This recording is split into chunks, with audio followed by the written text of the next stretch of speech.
color box packaging, multimeter, lead wire, instruction manual. Use a screwdriver to unscrew and install a 9V battery to start and use.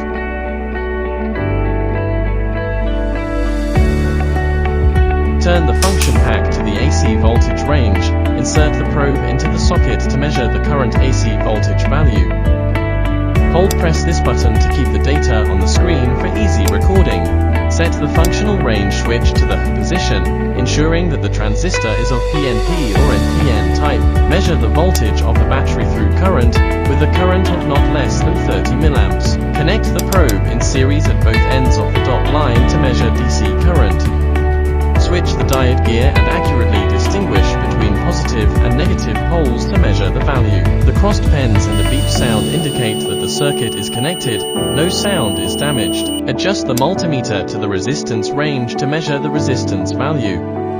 Measure whether the battery is charged, and the DC voltage regulator displays 29V, proving that the multimeter has high accuracy.